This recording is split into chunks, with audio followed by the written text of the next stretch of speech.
In the previous lecture we started about multiplexes. आज हम देखेंगे कि डी मल्टीप्लेक्सेस क्या होते हैं। डी मल्टीप्लेक्सर एग्जैक्ट ऑपोजिट है मल्टीप्लेक्सेस का। जिस तरह मल्टीप्लेक्सेस में हमारे पास उनको डेटा सेलेक्टर्स बोलते हैं, क्योंकि वो डेटा सेलेक्ट करते हैं बहुत सारे इनपुट्स में से किसी एक इनपुट का डेटा सेलेक्ट करते हैं और उसे आउटपुट में डिलीवर करते हैं। इसलिए इन मल्टीप्लेक्सर्स को डेटा सेलेक्टर्स बोला जाता है, जबकि डी मल्टीप्लेक्सर्स को डेटा डिस्ट्रीब्यूटर्स बोला जाता है, क्योंकि यहाँ एक इनपुट होता है जिससे डेटा लिया जाता है और डिस्ट्रीब्यूट किया जाता है टू मैनी आउटपुट्स, और मैनी इसमें वन टू मैनी रिलेशन होता है, and these are exact opposite. Again demultiplexers एक कॉम्बिनेशनल लॉजिक सर्किट है जिस तरह मल्टीप्लेक्सर्स होते थे, लेकिन यहाँ पर द ओनली डिफरेंस इज कि यहाँ इनपुट वन है और आउटपुट मैनी है, जबकि मल्टीप्लेक्सर्स में there was many to one relationship. All right, and again इसमें कुछ सेलेक्ट लाइन्स होंगी जो सिलेक्ट करेंगी कि ये जो एक इनपुट है ये एट अ टाइम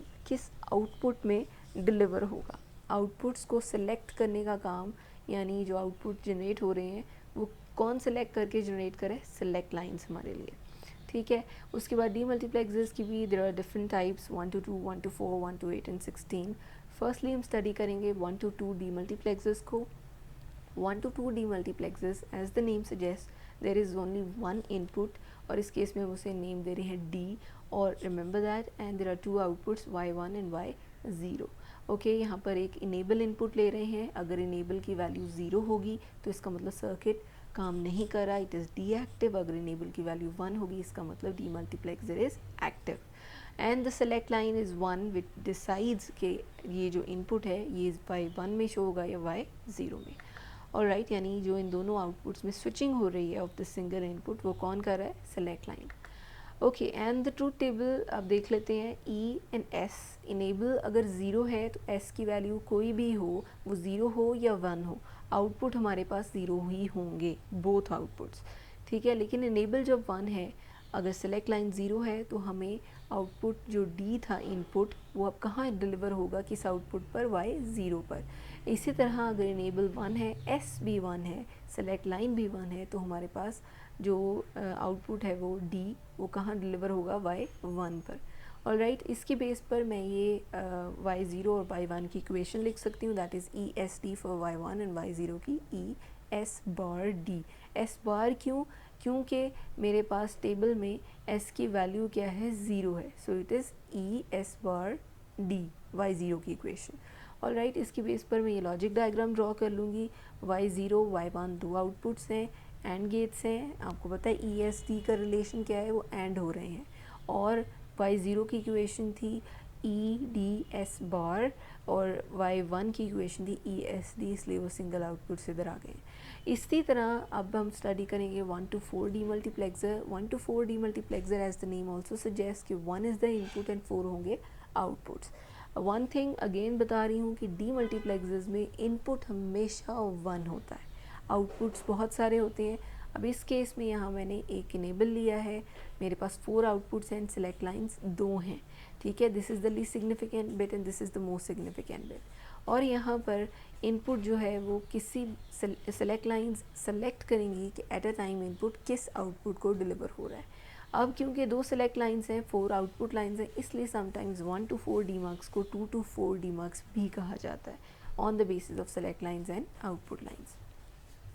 अब मैं इसके लिए ट्रूथ टेबल ड्रॉ कर लेती हूँ। ट्रूथ टेबल में इनेबल का आई थिंक कॉन्सेप्ट क्लियर होगा, इसलिए मैं यहाँ इनेबल को नहीं लिख रही।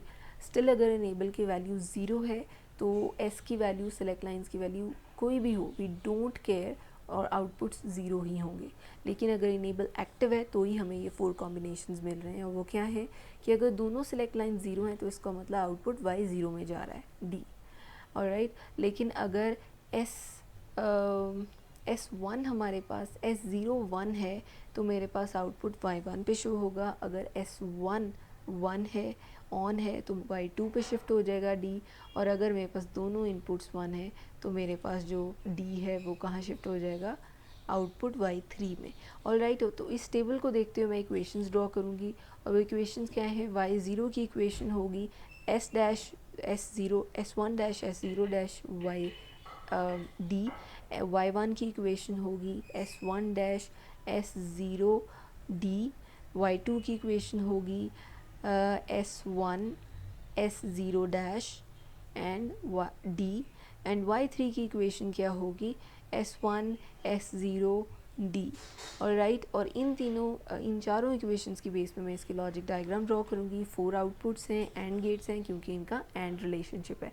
और मैं S और S का इन्वर्ट ड्रॉ कर लूँगी इस तरह, S0 और उसका इन्वर्ट ड्रॉ कर लूँगी, and there is single D which is the input, और उसकी जो वैल्यू है वो सब में as you can see common है, तो इसलिए वो डायरेक्टली मैं उसकी एक लाइन ड्रॉ करके वो सब में इनपुट कर दूँगी। एंड सेकेंडली Y0 में आपको पता है S1 और S0 के इन्वर्ट इनपुट हो रहे हैं, तो इसका भी इन्वर्ट ले लिया और इसका भी इन्वर्ट ले लिया। इस तरह Y1 में जो है मेरे पास S1 का इन्वर्ट जा रहा है, S0 और S1 का invert.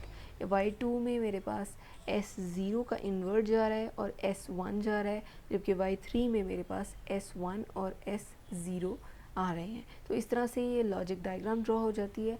That's it for demultiplexers. I hope the concept is clear. Still if there is any point और which is not clear, you can ask me in the comment box below. Till then, stay blessed, stay home. Allah Hafiz.